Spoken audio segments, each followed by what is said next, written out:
Welcome back പ്രിയപ്പെട്ട പ്രേക്ഷകർ. ഇപ്പോൾ സമയം 9 മണി കഴിഞ്ഞ് 55 മിനിറ്റ്. പ്രിയപ്പെട്ടവരെ, നിങ്ങൾ കണ്ടുകൊണ്ടിരിക്കുന്നത് ചൂട് കാപ്പിയും ചൂട് വാർത്തയും വാർത്താവിശേഷങ്ങളുമായി കോഫി വിത്തരുൺ.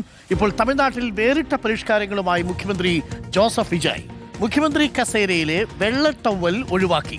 VIP സംസ്കാരം ഒഴിവാക്കണമെന്ന് 14-കാരിയായ മണിപ്പൂരിലെ പരിസ്ഥിതി പ്രവർത്തക ലിസിപ്രിയ കങ്കുജം വിജയിയോട് ആവശ്യപ്പെട്ടിരുന്നു.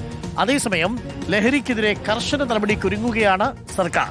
അനധികൃത മദ്യവിൽപ്പനയിൽ നടപടിയെടുക്കാത്ത ഒരു ഉദ്യോഗസ്ഥനെ ഇതിനകം സസ്പെൻഡ് ചെയ്ത് കഴിഞ്ഞു. ആദിൽ പാലോടുണ്ട് കൂടുതൽ വിവരങ്ങളുമായി. ആദിൽ പാലോട്, ഒരു സൂചനയാണ്, പ്രത്യേകിച്ച് കറുപ്പ് വെളുപ്പ് എന്ന മട്ടിലുള്ള ചില വിവേചനങ്ങളൊക്കെ തമിഴ്നാട് ജനത എന്നും എതിർത്തിട്ടുണ്ട്. ഇതിപ്പോൾ VIP സംസ്കാരം അവസാനിപ്പിക്കണം എന്നുള്ളത് കൊണ്ടാണോ ഈ ടവൽ എടുത്ത് മാറ്റാൻ തീരുമാനിച്ചിരിക്കുന്നത്?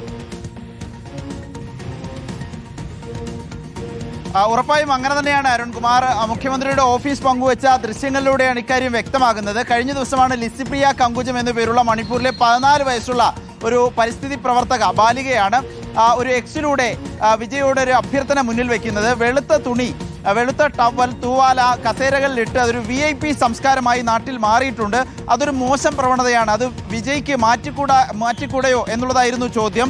അതിന് പിന്നാലെ മുഖ്യമന്ത്രിയുടെ ഓഫീസിൽ നടന്ന യോഗങ്ങളുടെ ചിത്രങ്ങൾ പുറത്തു വന്നപ്പോഴാണ് മുഖ്യമന്ത്രി നേരത്തെ ആദ്യഘട്ടത്തിൽ നമ്മൾ മുഖ്യമന്ത്രിയായി സത്യപ്രതിജ്ഞ ചെയ്ത് വിജയ് ചെന്നിരിക്കുന്ന കസേരയിൽ ചെന്നിരിക്കുമ്പോൾ വെള്ള ടവൽ ഉണ്ടായിരുന്നു. പിന്നീടുള്ള മീറ്റിംഗുകൾ, ഈ പരാമർശം ആവശ്യം വന്നതിന് ശേഷമുള്ള മീറ്റിങ്ങുകളുടെ ചിത്രം പുറത്തു വന്നപ്പോൾ അതിൽ വെള്ള ടവൽ ഇല്ല എന്നുള്ളതാണ്. VIP സംസ്കാരം ഒഴിവാക്കുന്നു എന്ന രൂപത്തിലുള്ള സന്ദേശമായി ചിത്രങ്ങളുടെ മാറ്റത്തെ വ്യാഖ്യാനിക്കുന്നുണ്ട്. ഇതിനൊപ്പം തന്നെയാണ് ലഹരിക്കെതിരെ കർശന നടപടി നേരത്തെ തന്നെ വിജയ് തുടങ്ങിയിരുന്നതാണ്. സ്കൂളിനും ആശുപത്രിക്കും ഒക്കെ അടുത്തുള്ള 717 ടാസ്മാക്ക് മദ്യശാലകൾ, നമ്മുടെ കേരളത്തിലെ ബൗക്കോയാണ് അവിടുത്തെ ടാസ്മാക്ക്, ആ രൂപത്തിലുള്ള മദ്യശാലകൾ അടച്ചിടാനുള്ള നിർദ്ദേശം, പൂട്ടാനുള്ള നിർദ്ദേശം നൽകിയിരുന്നു.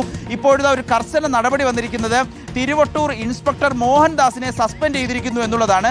അനധികൃതമായ ഒരിടത്ത് മദ്യവിൽപ്പനയുണ്ട് എന്ന് നാട്ടുകാർ പരാതി നൽകിയിരുന്നു. പക്ഷേ ഇൻസ്പെക്ടർ ആകട്ടെ ഒരു നടപടിയും സ്വീകരിച്ചില്ല. പകലും രാത്രിയും എല്ലാം അവിടെ നിന്ന് മദ്യമൊഴുക്കുകയായിരുന്നു.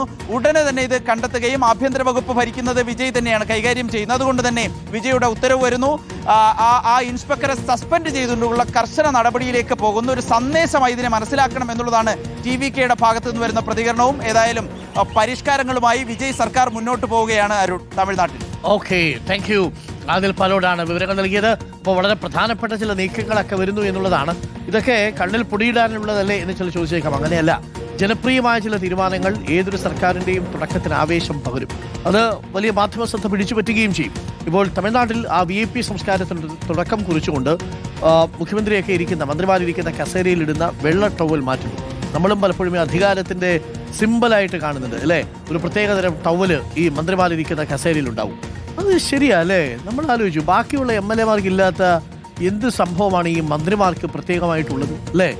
എല്ലാവരും തുല്യരാണല്ലോ നിയമസഭയെ സംബന്ധിച്ചത്. ഇത് ഭരണപക്ഷം പ്രതിപക്ഷം എന്നൊക്കെ നമ്മൾ പറയുമ്പോഴും ശരിക്കും പറഞ്ഞു കഴിഞ്ഞാൽ നിങ്ങൾ ഔദ്യോഗിക വിഭാഗമാണ്, അത് മറ്റുള്ളവരെ പ്രൈവറ്റ് മെമ്പേഴ്സാണ് എന്ന് മാത്രമേ ഉള്ളൂ. പക്ഷെ എല്ലാവരും തിരഞ്ഞെടുക്കപ്പെട്ട ജനപ്രതിനിധികളല്ലേ? യഥാർത്ഥത്തിൽ അത് 14 വയസ്സുകാരിയായ പരിസ്ഥിതി പ്രവർത്തക പറഞ്ഞതിനകത്ത് കാര്യമുണ്ട്. ഒരു ടവൽ ഇടുന്നതിൽ പോലും നിങ്ങൾ വിവേചനമാണ് കാണിക്കുന്നതെങ്കിൽ പിന്നെ സമത്വത്തെക്കുറിച്ച് പറയുന്നതിൽ എന്തർത്ഥം? അപ്പോൾ വിജയ് തുടക്കം കുറിച്ചിരിക്കുന്നു. വെള്ള ടവൽ ഇനി മുതൽ മന്ത്രിപദത്തെ സൂചിപ്പിക്കാൻ വേണ്ടി കസേരകളിൽ ഉണ്ടാവില്ല. ചില തുടക്കങ്ങൾ അതും നല്ലതാണ്.